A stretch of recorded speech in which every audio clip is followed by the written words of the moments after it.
cabeça do seu parceiro para garantir a fertilização, até a sucuri verde que depois de uma orgia acaba se alimentando dos machos para sustentar uma gestação exaustiva, cada caso de canibalismo sexual é uma história de sacrifício e adaptação. No vídeo de hoje você vai ficar sabendo quais são as 5 fêmeas que praticam o canibalismo sexual, tirando a vida dos seus parceiros aí para garantir a sua fertilização e a sua sobrevivência. No reino animal, o amor pode ser um tanto complicado.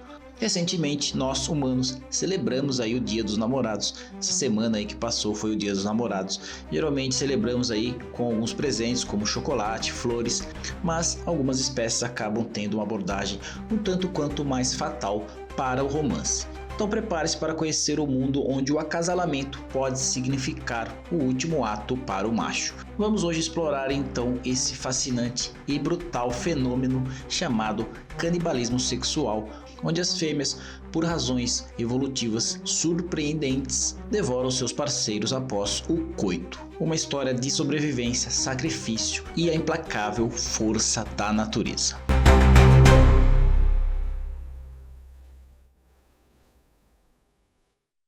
Então, para começarmos aí, vamos com o mais famoso dos amantes canibais, o louva-a-Deus.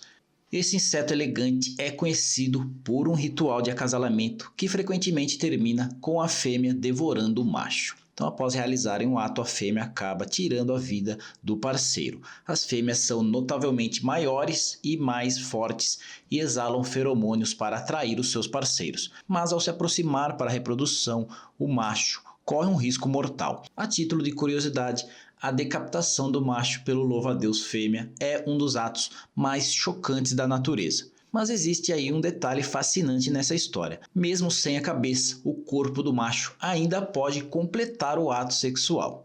Isso ocorre porque os nervos responsáveis pela cópula estão localizados no abdômen e não no cérebro. Trata-se então de uma adaptação evolutiva que garante a transmissão dos genes, mesmo em uma situação extrema. Enquanto o macho se aproxima ali para o ato sexual, ele tem a sua cabeça arrancada e mesmo assim a fêmea consegue então se utilizar aí do corpo para reproduzir. Então o macho acaba literalmente perdendo a cabeça e ainda assim sendo capaz de copular com a fêmea. Para a fêmea, esse comportamento não trata-se apenas de um ato de crueldade, mas sim de uma estratégia vital de sobrevivência. Então a sua gravidez exige um gasto energético imenso, especialmente porque ela pode botar cerca de 100 ovos a cada gestação. Então, ao se alimentar desse macho, ela obtém os nutrientes necessários para sustentar a sua prole. E acredite ou não, essa prática também é benéfica para o macho, pois garante que os seus genes serão passados adiante, mesmo que ele pague aí um preço final altíssimo.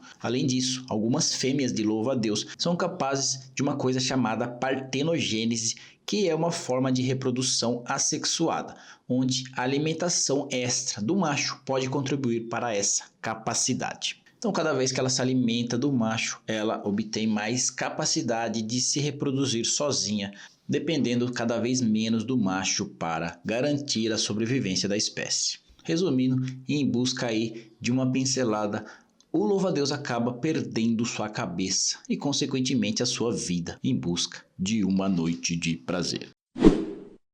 Número 2. Viúva Negra, a teia fatal. Do mundo dos insetos para o reino dos aracnídeos, encontramos outro exemplo notório de canibalismo sexual, a aranha viúva negra. Assim como no louva-a-Deus, as fêmeas são significativamente maiores que os machos, muitas vezes podendo chegar ao dobro do tamanho. As teias produzidas pelas fêmeas não são apenas armadilhas para as presas, mas também para os parceiros, pois são construídas com feromônios que atraem os machos. Enquanto a viúva negra está espalhando a sua teia e os seus feromônios, ela está criando uma armadilha para atrair o seu parceiro. Como curiosidade aí, para evitar serem devorados imediatamente, os machos da viúva negra desenvolveram uma tática no mínimo engenhosa. Eles acabam cortando partes da teia fêmea e liberam seu próprio cheiro para mascarar os feromônios dela. Essa estratégia reduz a probabilidade de serem confundidos com presas. No entanto, para se acasalar, o macho precisa se aproximar perigosamente da fêmea. muitas vezes colocando partes de seu corpo entre as mandíbulas dela. Essa manobra arriscada pode custar-lhe a vida, pois ele acaba ficando à mercê do instinto predatório da parceira. Curiosamente, esse comportamento é mais frequente em espécies em cativeiro, o que sugere que fatores ambientais e a disponibilidade de alimento podem sim influenciar na ocorrência do canibalismo sexual. A sobrevivência da prole é a força motriz por trás desse comportamento da viúva negra. A fêmea acaba precisando de uma quantidade substancial de energia para produzir e cuidar dos seus ovos. E quanto ao macho, para ele, infelizmente, ele se torna aí uma fonte rica e conveniente de nutrientes. É um ciclo brutal, mas eficaz, que garante a continuidade da espécie. Sucuri verde, a bola de reprodução fatal é a número 3. Indo agora para o mundo das serpentes, a sucuri verde nos apresenta uma forma ainda mais complexa de canibalismo sexual. As fêmeas dessa espécie são poliândricas, o que significa que se acasalam com múltiplos machos em um processo que pode durar semanas, conhecido como bola de reprodução.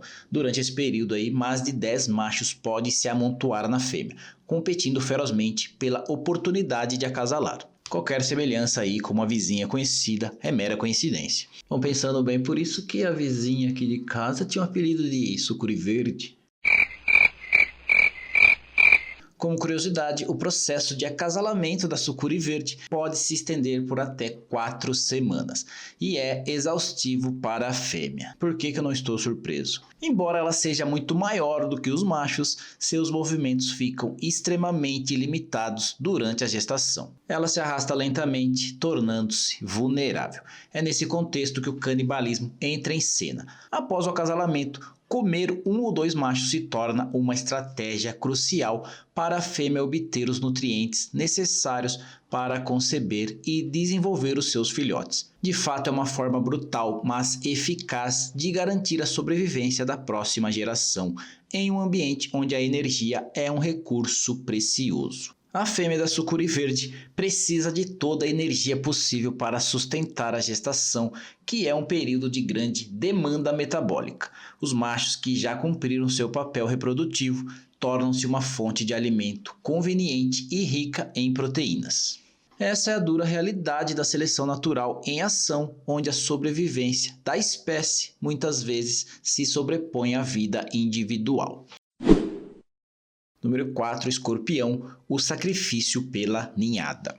Os escorpiões, com sua aparência imponente e cauda venenosa, também praticam o canibalismo sexual. As fêmeas podem gerar até 100 filhotes em uma única ninhada e o gasto energético para dar à luz e cuidar dessa prole é imenso.